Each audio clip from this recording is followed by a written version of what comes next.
N'entendez pas le son. Donc on recommence avec notre menu aujourd'hui on va parler des résultats du classement des championnats européens. On va parler des demi-finales de la Champions League qui se sont déroulées dans la semaine. On va parler du tournoi de la fraternité avec notre invité M. Papion qui est co-responsable de l'équipe des écoles et puis chargé de l'animation au niveau du comité d'organisation du tournoi de la fraternité. Et puis enfin, on va parler un peu de la LNH avec la série des Canadiens de Montréal. Donc, pour commencer avec la Ligue 1, le Paris Saint-Germain qui a fait un match nul avec Rennes, un but partout. Lille qui est allé battre à Le Mans 2 buts à 1. Lorient qui bat Bordeaux 1 but à 0. Donc, Bordeaux qui continue sa descente aux enfers.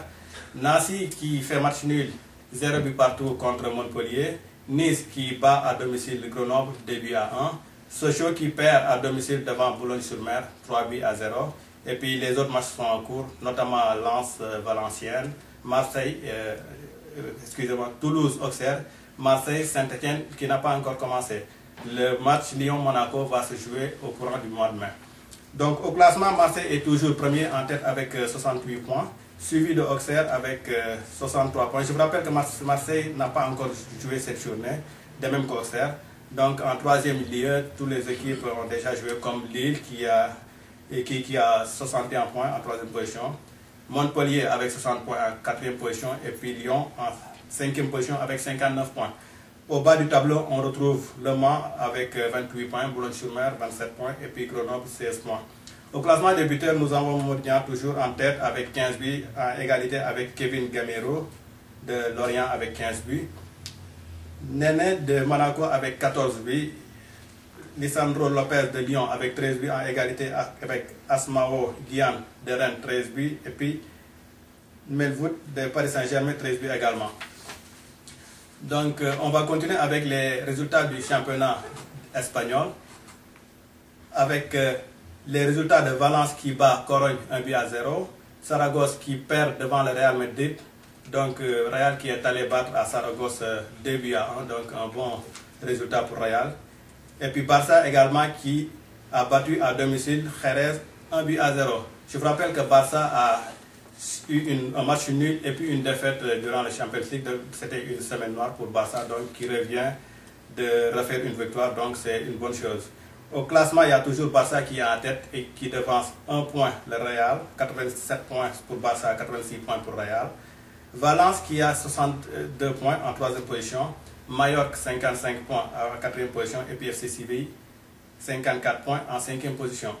Donc au bas du tableau on a Tenerife avec 32 points qui est 18e, 19e Valladolid de 29 points et puis en bas du tableau Jerez 27 points. Donc ça c'était les championnats espagnols. On revient un peu avec les Champions League avant d'aller en pause.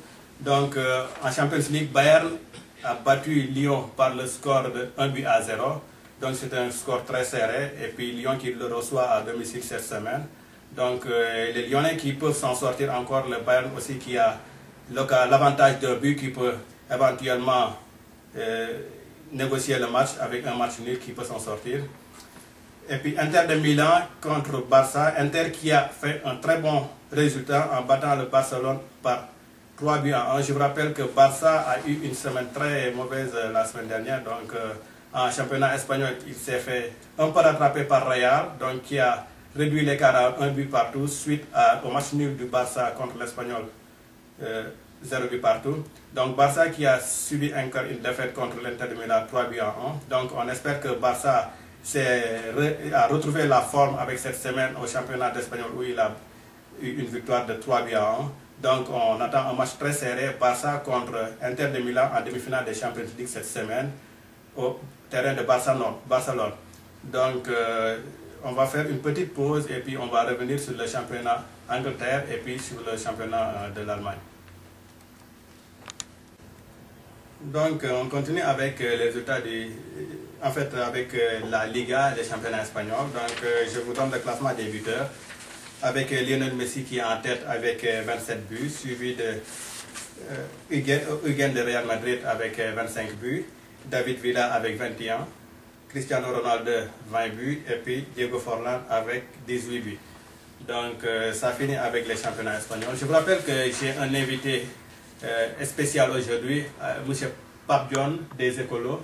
Bonjour Pape. Bonjour Ousmane. Donc on va parler tout à l'heure de l'équipe des Écolos. On va parler du tournoi de la fraternité. Donc Monsieur John, vous étiez un acteur du tournoi en tant que joueur de Tiosan l'année passée. Donc cette année, vous êtes membre du comité d'organisation du tournoi de la fraternité. Alors d'abord, je vais vous poser la question à savoir quel enseignement tirez-vous de votre participation au tournoi de la fraternité l'année passée? D'abord, j'aimerais vous remercier le créateur de ce magnifique médium, qui est Wartan.net. Mon impression pour ma première implication, c'était que ça nous a permis de mobiliser la communauté afro-montréalaise qui va au-delà de juste nous, amis sénégalais, mais on a su quand même mobiliser d'autres nationalités. Et c'était une belle expérience pour moi, et puis ça m'a vraiment permis de me faire beaucoup plus d'amis que j'avais avant. Donc c'était une belle expérience. Ok, merci. Donc, monsieur Pape, on va revenir tout à l'heure. Donc, on va revenir tout à l'heure sur la suite de l'émission.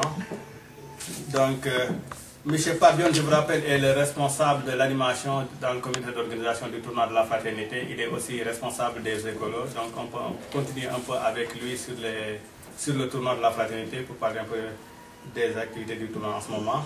Donc, vous m'avez parlé tout à l'heure de la fraternité, de la mobilisation et tout. Donc, est-ce qu'on peut dire que c'est ça qui a motivé le fait que vous soyez maintenant membre du comité d'organisation du tournoi de la fraternité?